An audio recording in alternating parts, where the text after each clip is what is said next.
Maio 4, Juízes 19, verso 1a, 20, verso 48. Naqueles dias, Israel não tinha rei. Havia um homem da tribo de Levi que morava num lugar afastado na região montanhosa de Efraim. Certo dia, ele trouxe para casa uma mulher de Belém de Judá para ser sua concubina. Mas ela se irou com ele e voltou para a casa de seu pai, em Belém. Cerca de 4 meses depois, seu marido foi a Belém para reconquistá-la e convencê-la a voltar com ele.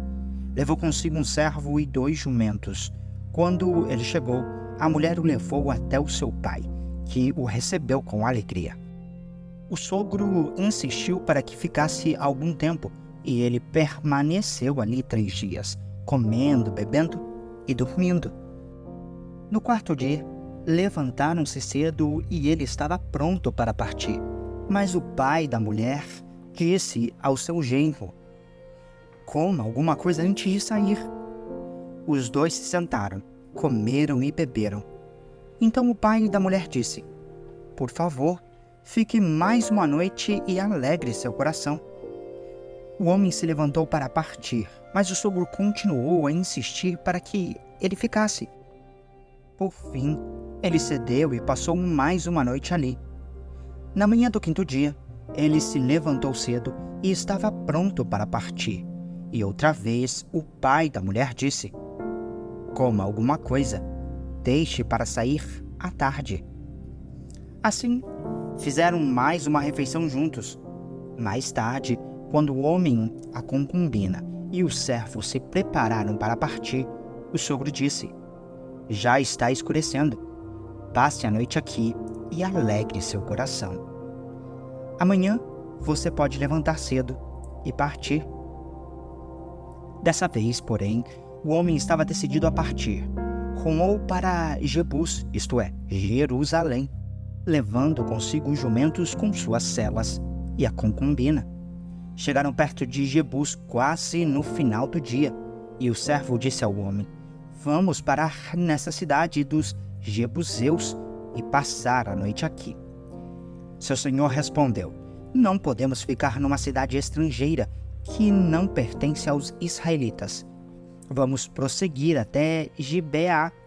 Venha, vamos tentar chegar a Gibeá ou a Ramá e passaremos a noite numa dessas cidades." Então prosseguiram. O sol estava se pondo quando chegaram a Gibeá, uma cidade no território de Benjamim, e pararam ali para passar a noite. Sentaram-se na praça da cidade, mas ninguém se ofereceu para hospedá-los. Ao anoitecer, um homem idoso voltava para a casa do trabalho no campo. Era da região montanhosa de Efraim, mas morava em Gibeá, onde os habitantes eram da tribo de Benjamim. Quando viu os visitantes sentados na praça da cidade, perguntou de onde vinham e para onde iam. O homem respondeu: "Estamos viajando de Belém, de Judá, para um lugar afastado na região montanhosa de Efraim, onde eu moro. Fui a Belém e agora estou voltando para casa. Ninguém quis nos hospedar. Embora tenhamos tudo de que precisamos, temos palha e forragem para os jumentos e bastante pão e vinho para nós." "Vocês são bem-vindos em minha casa", disse o homem idoso. "Eu lhes darei o que precisarem. Não passem a noite na praça, de jeito nenhum." Ele os levou para casa e alimentou os jumentos. Depois que lavaram os pés, comeram e beberam juntos. Enquanto eles se alegravam, um grupo de homens perversos da cidade cercou a casa.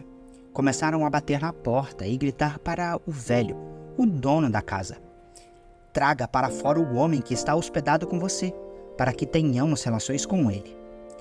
O dono da casa saiu e falou com eles: "Não, meus irmãos, não façam tamanha maldade. O homem é hóspede em minha casa, e uma coisa dessas seria uma vergonha. Tomem minha filha virgem e a concubina do homem. Eu as trarei para fora, e vocês poderão violentá-las e fazer o que desejarem. Mas não façam uma coisa vergonhosa dessas com o meu hóspede." Eles, porém, não deram ouvidos. Então o levita pegou sua concubina e a empurrou para fora. Os homens da cidade abusaram dela e a estruparam a noite toda. Por fim, quando o sol começou a nascer, eles a largaram. Ao amanhecer, a mulher voltou para a casa onde o marido estava hospedado. Caiu junto à porta da casa e ali ficou até o dia clarear. Quando o marido se levantou e abriu a porta para sair e seguir viagem, lá estava a concubina, caída à porta, com as mãos na soleira. Ele disse: "Levante-se, vamos embora." Mas não houve resposta. Então, ele pôs o corpo da mulher sobre o jumento e a levou para casa. Quando chegou em casa, pegou uma faca, desmembrou o corpo da concubina em 12 partes e enviou uma parte para cada tribo em todo o território de Israel. Todos que viram isso disseram: "Desde que os israelitas saíram do Egito, nunca se cometeu um crime tão terrível. Pensem bem, o que vamos fazer? Quem vai se pronunciar?" Então todos os israelitas se uniram como um só homem, desde Dan ao norte até Berseba ao sul, incluindo os que moravam na terra de Gileade. A comunidade toda se reuniu na presença do Senhor em Mispá. Os líderes de todo o povo e todas as tribos de Israel, 400.000 guerreiros armados com espadas, tomaram seus lugares na região sagrada do povo de Deus. Logo chegou à terra em Benjamim a notícia de que as outras tribos haviam subido a Mispá, e os israelitas se perguntaram como esse crime horrível pôde acontecer. O levita, marido da mulher assassinada, disse: "Minha concubina e eu chegamos para passar a noite em Gibeá, cidade da tribo de Benjamim. Naquela noite, alguns dos líderes da cidade cercaram a casa com a intenção de me matar e violentaram minha concubina até ela morrer. Então, desmembrei o corpo dela em 12 partes e as enviei por todos os territórios da herança de Israel, pois esses homens cometeram um crime terrível e vergonhoso. Portanto, todos vocês, israelitas, decidam agora o que se deve fazer a esse respeito." Todos se levantaram ao mesmo tempo e declararam: "Nenhum de nós voltará para casa, nem um só homem. Mas é isso que faremos a Gibeá. Realizaremos um sorteio para resolver quem a atacará. A 10ª parte dos homens de cada tribo ficará responsável por providenciar a alimentação dos guerreiros, e o restante se vingará de Gibeá, de Benjamim, por esse ato vergonhoso cometido em Israel." Todos os israelitas estavam plenamente de acordo e se uniram para atacar a cidade. As tribos de Israel enviaram mensageiros à tribo de Benjamim para lhes dizer: "Que crime terrível foi cometido em seu meio. Entreguem os homens perversos de Gibeá para que os executemos e eliminaremos esse mal de Israel." Mas o povo da tribo de Benjamim não deu ouvidos. Em vez disso, vieram de suas cidades e se reuniram em Gibeá para lutar contra os israelitas. Ao todo, 26.000 guerreiros armados com espadas chegaram a Gibeá para se juntar à tropa especial de 700 homens que viviam ali.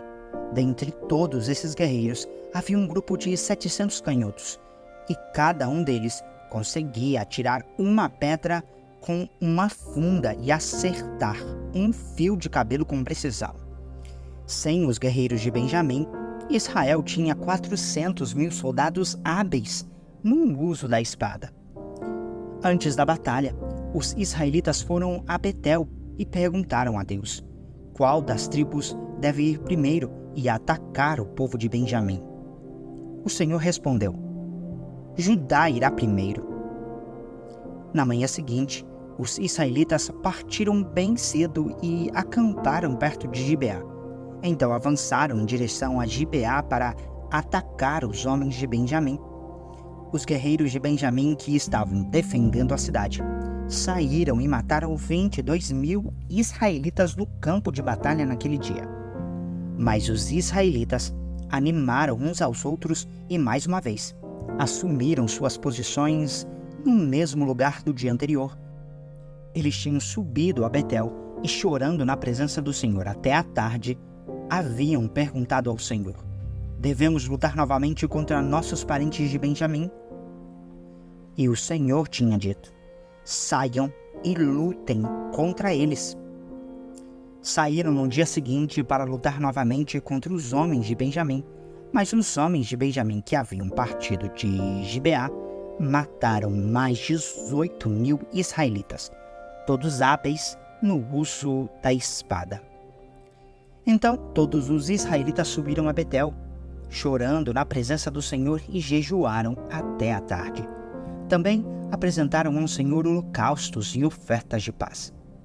Os israelitas subiram para buscar a direção do Senhor. Naqueles dias, a arca da aliança de Deus estava em Betel, e Finéias, filho de Eleazar e neto de Arão, era o sacerdote. Eles perguntaram ao Senhor: devemos lutar novamente contra nossos parentes de Benjamim, ou devemos parar? O Senhor disse: vão, amanhã eu os entregarei em suas mãos. Então os israelitas armaram emboscadas ao redor de Gibeá, avançaram contra os guerreiros de Benjamim no terceiro dia e tomaram suas posições nos mesmos lugares de antes. Quando os homens de Benjamim saíram para atacar, foram atraídos para longe da cidade. Como antes, começaram a matar os israelitas. Cerca de 30 israelitas morreram nos campos abertos, ao longo da estrada que vai para Betel e da entrada que leva de volta a Gibeá. Os guerreiros de Benjamim gritaram: derrotamos vocês, como antes. Mas os israelitas já haviam planejado fugir para que os homens de Benjamim os perseguissem pelas estradas e fossem atraídos para longe da cidade. Quando os guerreiros israelitas chegaram a Baal-Tamar, voltaram-se e assumiram suas posições. Enquanto isso, os israelitas que estavam escondidos na emboscada a oeste de Gibeá entraram em combate. 10.000 soldados da tropa especial de Israel avançaram contra Gibeá. A luta foi tão intensa que Benjamim não percebeu a calamidade que estava por vir. O Senhor ajudou Israel a derrotar Benjamim, e naquele dia, os israelitas mataram 25.100 guerreiros de Benjamim, todos hábeis no uso da espada. Então os homens de Benjamim viram que estavam derrotados. Os israelitas bateram em retirada diante dos guerreiros de Benjamim, a fim de dar aos homens que estavam escondidos da emboscada mais espaço para atacar Gibeá. Aqueles que estavam escondidos avançaram de todos os lados e mataram todos os habitantes. Tinham combinado de mandar como sinal de dentro da cidade uma grande nuvem de fumaça. Quando os israelitas viram a fumaça, voltaram e atacaram os guerreiros de Benjamim. Àquela altura, os guerreiros de Benjamim haviam matado cerca de 30 israelitas e gritaram: derrotamos vocês, como antes. Mas, quando os guerreiros de Benjamim olharam para trás e viram que, em todas as partes da cidade, a fumaça subia ao céu, os guerreiros de Israel se voltaram e atacaram. Os homens de Benjamim ficaram apavorados, pois perceberam a calamidade que estava prestes a vir sobre eles. Deram meia volta e fugiram diante dos israelitas em direção ao deserto, mas não conseguiram escapar da batalha, pois soldados que saíram das cidades vizinhas também os atacaram. Os israelitas cercaram os homens de Benjamim e os perseguiram até os alcançarem num local de descanso, a leste de Gibeá. Naquele dia, 18.000 dos guerreiros mais corajosos de Benjamim morreram na batalha. Os sobreviventes fugiram para o deserto, em direção à rocha de Rimon, Mas os israelitas mataram 5.000 deles ao longo da estrada. Eles continuaram a perseguição e mataram mais 2.000 homens perto de Gidom. Naquele dia, portanto, a tribo de Benjamim perdeu 25.000 guerreiros valentes e hábeis no uso da espada, e restaram apenas 600 homens que fugiram para a rocha de Rimom, onde viveram durante 4 meses. Os israelitas voltaram e mataram todo o ser vivo que restou nas cidades, pessoas, animais e tudo que encontraram. Também queimaram todas as cidades por onde passaram. João 3, verso 22a, 4, verso 3. Então Jesus e seus discípulos saíram de Jerusalém e foram à região da Judéia. Jesus passou um tempo ali com eles, batizando. Nessa época, João também batizava em Enom, perto de Salim, pois havia ali bastante água e o povo ia até ele para ser batizado. Isso aconteceu antes de João ser preso. Surgiu uma discussão entre os discípulos de João e certo judeu a respeito da purificação cerimonial. Os discípulos de João foram falar com ele e lhe disseram: Rabi, o homem que o Senhor encontrou no outro lado do rio Jordão, aquele de quem o Senhor deu testemunho, também está batizado. Todos vão até ele. João respondeu: Ninguém pode receber coisa alguma, a menos que lhe seja concedida do céu. Vocês sabem que eu lhes disse claramente: eu não sou o Cristo. Estou aqui apenas para preparar o caminho para ele. É um noivo que se casa com a noiva. O amigo do noivo simplesmente se alegra de estar ao lado dele e ouvir seus votos. Portanto, muito me alegro com o destaque dele. Ele deve se tornar cada vez maior e eu cada vez menor. Aquele que veio do alto é superior a todos. Nós somos da terra e falamos de coisas terrenas, mas ele veio do céu e é superior a todos. Ele dá testemunho daquilo que viu e ouviu, mas como são poucos os que creem no que ele diz, todo aquele que aceita seu testemunho confirma que Deus é verdadeiro, pois ele foi enviado por Deus e fala as palavras de Deus, porque Deus lhe dá, sem limites, o Espírito. O Pai ama o Filho e pôs tudo em suas mãos, e quem crê no Filho de Deus tem a vida eterna. Quem não obedece ao Filho não tem a vida eterna, mas a ira de Deus permanece sobre ele. Jesus sabia que os fariseus tinham ouvido dizer que ele batizava e fazia mais discípulos que João, embora Jesus mesmo não os batizasse, e sim seus discípulos. Assim, deixou a Judéia e voltou para a Galileia. Salmo 104, versos 24a 35. Ó Senhor, que variedade de coisas criaste, fizeste todas elas com sabedoria. A terra está cheia de tuas criaturas. Ali está o oceano vasto e imenso, cheio de seres de todo tipo, grandes e pequenos. Por ele passam navios, e o Leviatã que criastes para brincar no mar. Todos dependem de ti, para lhes proveres o alimento de que necessitam. Quando tu lhes dás, eles o recolhem. Abres a mão para alimentá-los, e eles ficam satisfeitos. Se te afastas deles, porém, enche-se de medo. Quando lhes retiras o fôlego, morrem e voltam ao pó. Quando sopras teu fôlego, novos seres são criados e renovas a face da terra. Que a glória do Senhor permaneça para sempre. O Senhor tem prazer em tudo que criou. Basta um olhar e a terra estremece. Com um simples toque, faz fumejar os montes. Cantarei ao Senhor enquanto viver, louvarei meu Deus até meu último suspiro. Todos os meus mandamentos lhe sejam agradáveis, no Senhor me alegrarei. Desapareçam da terra todos os pecadores.